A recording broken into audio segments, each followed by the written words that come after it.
तुम्हारी शादी मुझसे होनी चाहिए थी ना कि उससे। एहसान ना लेने के ड्रामे करती है। शिफा और मास की शादी पसंद की है। अच्छा आज सबको तुम्हें इसलिए पता चले क्योंकि और मेरी शाहज़र ने वो घर किस किस्म के लोग हो तुम? दुगनी कीमत पर खरीद ली। लेकिन हम ये बात नजरअंदाज नहीं कर सकते कि आलियान भाई का मालिक मकान उन्हें घर से ना निकाले इस डर जानने से के उन्होंने बावजूद भी कि तुम मेरे नहीं लिए कर क्या? सकते कि अरे मास को कदर, शाज़र वाले इस डर से उन्होंने शाज़र को दूर अरे मास को कदर नहीं है तुम्हारी। और भाई एहसान पे एहसान लिए चला जा रहा है। रिकॉर्डिंग कर रही हो तुम मेरी? वो दूसरे शहर से फोन करके बुला लिया। छोड़ना चाहता है वो, तुम्हें मास के जान मुकाबिल हर लिहाज से बेहतर है। वो तुम्हें जान चुराना चाहता है तुमसे। क्योंकि मेरी बात पे तो कोई भी यकीन नहीं करता। बोलो शाज़र शुरू से ही शिफा के पीछे पड़ा हुआ है और हर कीमत पर उसे हासिल करना चाहता है। जब शिफा को शाज़र की हकीकत का पता चलता है कि वो नरमीन को नहीं बल्कि उसे पसंद करता है तो वह शाज़र से बिल्कुल बात नहीं करना चाहती।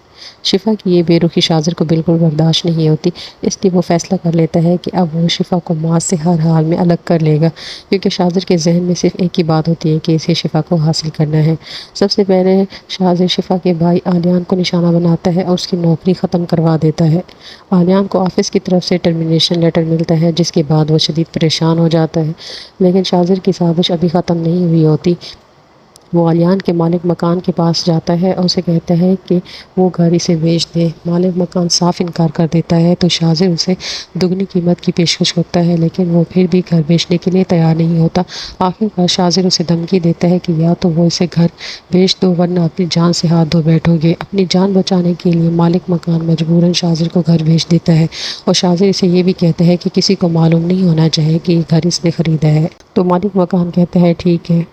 फिर मालिक मकान आलियान के घर पहुंच जाता है, उसे मकान खाली करने का कह देता है कि आपके पास 1 महीना है, मैंने घर बेच दिया, आपको ये घर खाली करना पड़ेगा। अब आलियान और उसकी बीवी की परेशानी मज़ीद बढ़ जाती है, क्योंकि एक तरफ आलियान की नौकरी चली जाती है और दूसरी तरफ उनके सर से छत भी छिनने वाली होती है। उसी दौरान आलियान की बीवी उनको कहती है कि आपने शाज़र को कॉल क्यों नहीं की, तो उसने आलियान कहता है कि मैंने शाज़र को कॉल की थी, उसने मेरी कॉल रिसीव नहीं की। तो आलियान की बीवी कहती है कि ठीक है मैं शाज़र को कॉल करती हूँ। तो शाज़र उसकी कॉल अटेंड कर लेता है और वो उसको बताती है कि आलियान की नौकरी भी चली गई है और मालिक मकान हमें घर खाली करने को कह रहा है। तो शाज़र उनसे झूठ बोल देता है कि वो भी शहर से बाहर है, जैसे ही वो वापस आएगा तो सबसे पहले उनका ये काम कर देगा। लेकिन हकीकत में शाज़र की हमदर्दी भी उसकी एक बहुत बड़ी साजिश होती है कि शाज़र पहले ही शिफा और मास के दरमियान दरारें पैदा कर चुका है। अब मास भी शिफा से दूर होने लगता है और भला आखिर शिफा से कह देता है कि वो इस रिश्ते को मज़ीद बर्दाश्त नहीं कर सकता। शिफा तुम्हें अपने भाई के घर चले जाना चाहिए। शिफा की ज़िंदगी में एक के बाद एक मुश्किल खड़ी होती चली जाती है। उधर शाज़र आलियान के घर पहुंचते हैं, उसे घर के कागजात देते हुए कहते हैं कि अब इसे परेशान होने की ज़रूरत नहीं है, अब आपको मालिक मकान इस घर से नहीं निकालेगा। तो आलियान हैरान होकर पूछता है कि ये कागजात तुम्हारे पास कहाँ से आए। तब शाज़र उसे बताता है कि इसने ये घर दुगनी कीमत पर आपके लिए ख़रीद लिए है। आलियान और उसकी बीवी शाज़र का शुक्रिया अदा करते हैं, जबकि शाज़र आलियान को एक अच्छी जगह पर नौकरी दिलवाने का भी वादा करता है।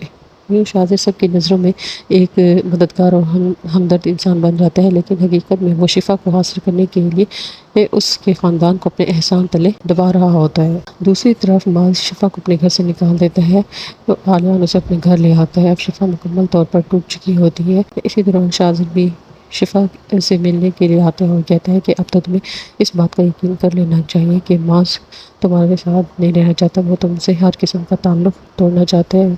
तुम्हारी शादी मास से नहीं बल्कि मुझसे होनी चाहिए थी।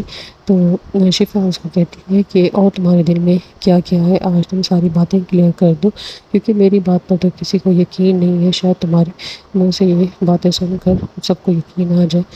तब शाज़र उसको हैरान होकर देखते हैं और कहता है कि तुम मेरी बातें रिकॉर्ड कर रही हो। तो शिफा कहती है हाँ मैं रिकॉर्ड कर रही हूँ। अब देखने की ये है कि अब शिफा मास के साथ अपना रिश्ता बचाने की कोशिश करेगी या हालात उसे शाज़र के करीब जाने पर मजबूर कर देंगे। आपको क्या लगता है कि शाज़र आखिरकार शिफा को हासिल करने में कामयाब हो जाएगा या शिफा उसकी तमाम साजिशों को नाकाम बना देगी? आपकी क्या राय है, कमेंट में ज़रूर बताएं।